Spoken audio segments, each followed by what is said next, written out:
강아지 사도신경으로 신앙 고백하심으로 1월 14일 화요일 아침 예배를 하나님께 드립니다.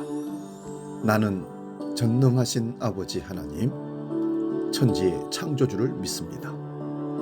나는 그의 유일하신 아들, 우리 주 예수 그리스도를 믿습니다. 그는 성령으로 잉태되어 동정녀 마리아에게서 나시고 본디오 빌라도에게 고난을 받아 십자가에 못 박혀 죽으시고 장사된 지 사흘 만에 죽은 자 가운데서 다시 살아나셨으며 하늘에 오르시어 전능하신 아버지 하나님 우편에 앉아 계시다가 거기로부터 살아있는 자와 죽은 자를 심판하러 오십니다. 나는 성령을 믿으며 거룩한 공교회와 성도의 교제와 죄를 용서받는 것과 몸의 부활과 영생을 믿습니다. 아멘.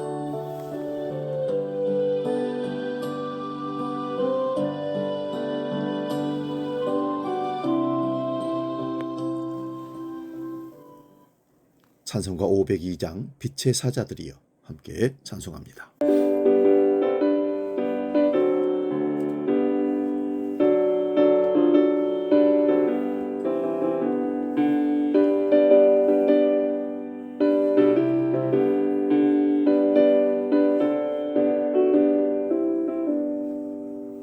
빛의 사자들이여 서가서 어둠을 물리치고 주의 진리 모르는 백성에게 복음의 빛 비춰라.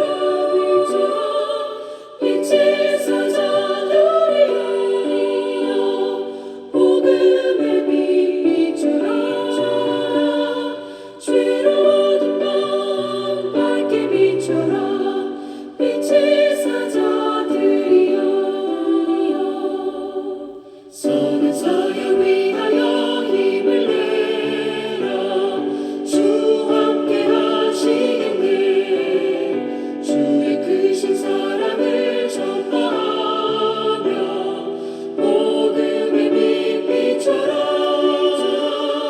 빛의 사자들이여 복음의 빛 비춰라.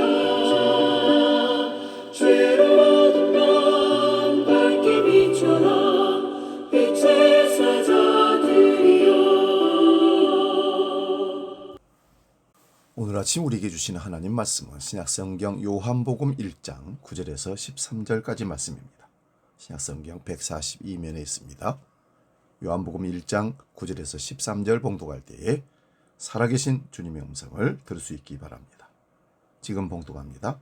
참빛 곧 세상에 와서 각 사람에게 비추는 빛이 있었나니 그가 세상에 계셨으며 세상은 그로 말미암아 지은 바 되었으되 세상이 그를 알지 못하였고 자기 땅에 오매 자기 백성이 영접하지 아니하였으나 영접하는 자 곧 그 이름을 믿는 자들에게는 하나님의 자녀가 되는 권세를 주셨으니 이는 혈통으로나 육종으로나 사람의 뜻으로 나지 아니하고 오직 하나님께로부터 난 자들이니라. 아멘. 봉독한 말씀으로 빛을 깨달은 어둠, 이런 제목으로 말씀 상고하면서 은혜를 나눕니다. 우리가 사는 세상은 낮과 밤이 항상 있습니다. 1년을 놓고 보면 낮이 조금 길기도 하고 밤이 조금 길기도 합니다. 그러나 낮과 밤은 항상 번갈아 가면서 오고 있습니다. 밤이 오더라도 사람들은 걱정하지 않습니다. 왜냐하면 조금만 지나면 태양이 다시 뜨기 때문입니다. 그러면 밤이 셀까요? 낮이 셀까요? 둘이 싸우면 누가 이기겠습니까? 당연히 낮이 이깁니다. 왜냐하면 어둠이라는 것은 빛의 부재이기 때문입니다. 어둠은 언제든지 빛이 비추면 물러가기 때문입니다. 그래서 사람들은 밤에도 불을 켤 수 있는 방법을 고안했고 밤을 지배하게 되었던 것이죠. 이런 자연 섭리를 통해 우리의 영적인 삶도 어둠이 올 때가 있고 빛이 올 때가 있습니다. 삶에 어려움이 오기도 하지만 또한 기쁘고 즐거울 때도 있습니다. 그러면 계속해서 우리 삶에 기쁘고 행복하고 천국 같은 삶을 오게 할 수는 없습니까? 있습니다. 그 방법은 바로 주님의 진리의 빛을 계속해서 비추게 하는 것입니다. 내 영혼의 태양보다 더 밝은 주님의 빛을 날마다 비추게 하면 어둠은 조금 더 틈타지 못합니다. 내가 주의 말씀을 지키고 정직하고 성실하고 사랑하며 거짓이 없는 삶을 살면 그 사람은 어디를 가나 당당합니다. 그러나 게으르고 거짓말하고 미워하고 분노를 내고 예의 없고 법을 위반하면 그 사람은 어둠에 떨어지게 됩니다. 도둑이 재발절이다 하는 말처럼 반드시 어둠의 일들은 드러나서 그 대가를 지불하는 것이 이 세상의 불변의 진리입니다. 그래서 우리는 날마다 주의 말씀을 붙잡고 그 말씀을 암송하고 내가 말씀대로 살고 있는지 없는지를 점검하면서 주님의 빛 가운데로 나아가야 합니다. 그런 자를 이 세상엔 어느 누구도 건드리지 못합니다. 왜냐하면 어둠은 빛을 이길 수 없기 때문입니다. 이것이 바로 내 삶에 질병이 물러가고 건강이 오고 슬픔이 떠나가고 기쁨이 오고 즐거운 삶을 누릴 수 있는 영적인 질서입니다. 그 모든 것은 주님의 사랑으로 내게 주시는 하나님의 은혜가 됩니다. 그래서 우리는 날마다 믿음의 주요 온전케 하신 이인 예수를 바라보아야 합니다. 예수님을 놓치면 바로 어둠입니다. 내가 어둠 속에 거하면서 빛의 아름다움을 누리려고 하는 어리석은 자가 없기를 바랍니다. 예수를 놓치고 천국의 밝은 빛이 나를 비추어 행복하게 살려고 하는 자가 없기를 바랍니다. 왜냐하면 그것은 아무리 내가 바란다고 해도 오지 않기 때문입니다. 예수님의 빛을 얻기 위해서는 예수님 앞으로 나아가야 합니다. 동굴 속에 거하면서 왜 태양빛이 내게 비추지 않느냐고 하소연하는 사람은 미련한 사람입니다. 밖에 나오면 태양은 언제나 공평하게 모든 사람에게 비추어 줄 것입니다. 내가 동굴에서 나오기만 하면 태양빛을 누리듯이 내가 예수께로 나아가기만 하면 영접하기만 하면 언제든지 천국의 빛을 누릴 수 있습니다. 주님은 차별이 없으시고 공평하신 분이기 때문입니다. 날마다 주님의 말씀을 암송하고 부르짖어 기도하면서 주님의 놀라운 천국의 아름다움을 마음껏 누리시기를 축원합니다. 사도 요한은 예수님에 대해 창조주의 말씀이라고 합니다. 창조주는 말씀으로 만물을 창조하셨습니다. 창조주의 말씀이 허공에 던져지니 그 말씀이 꿈틀대면서 형상으로 나타난 것입니다. 창조주의 피조물들은 하나님의 말씀대로 이루어진 것입니다. 이 생명을 사람들의 빛이라고 해석한 요한은 불안 영성가입니다. 생명은 빛처럼 사람들에게 들어옵니다. 하나님의 생명이 빛처럼 비추어줍니다. 빛을 받으면 빛으로 끌려오고 빛에 들어갑니다. 빛이 오면 어둠이 물러갑니다. 어둠은 빛 앞에 있을 수가 없습니다. 그런 어둠 속에서 조금씩 빛을 인지하고 빛으로 오는 자들이 있습니다. 빛을 영접하는 자들입니다. 본문 12절을 봅니다. 영접하는 자, 곧 그 이름 믿는 자들에게는 하나님의 자녀가 되는 권세를 주셨으니 빛을 영접한 사람들은 어둠에서 빛으로 나와 죽음에서 생명으로 새롭게 태어나게 되는 것입니다.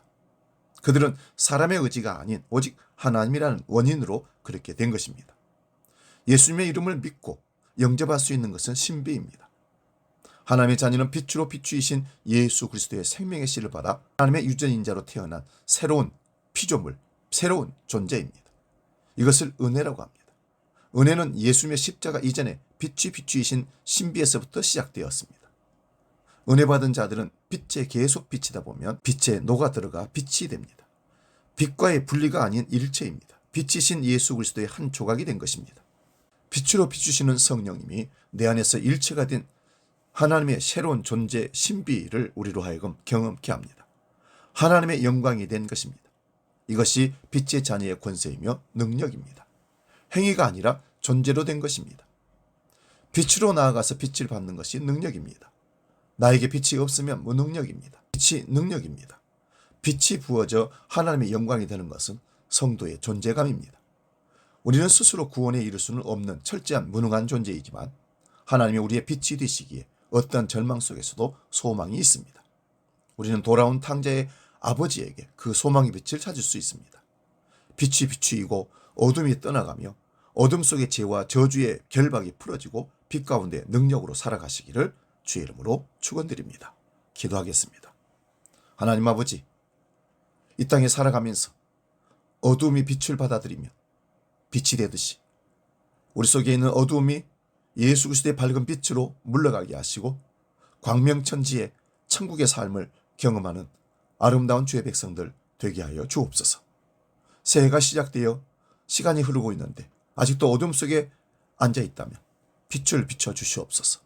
영접하는 자 곧 그 이름을 믿는 자들에게는 하나님의 자녀가 되는 권세를 주셨으니 예수 그리스도의 빛된 삶을 받아들여 빛된 자녀로 이 땅을 살아가게 하시고 밤에 옷을 벗고 낮에 옷을 입고 예수 그리스도의 아름다운 삶을 닮아가는 복된 삶을 살도록 이끌어 주옵소서. 이제 주기도록 기도합니다.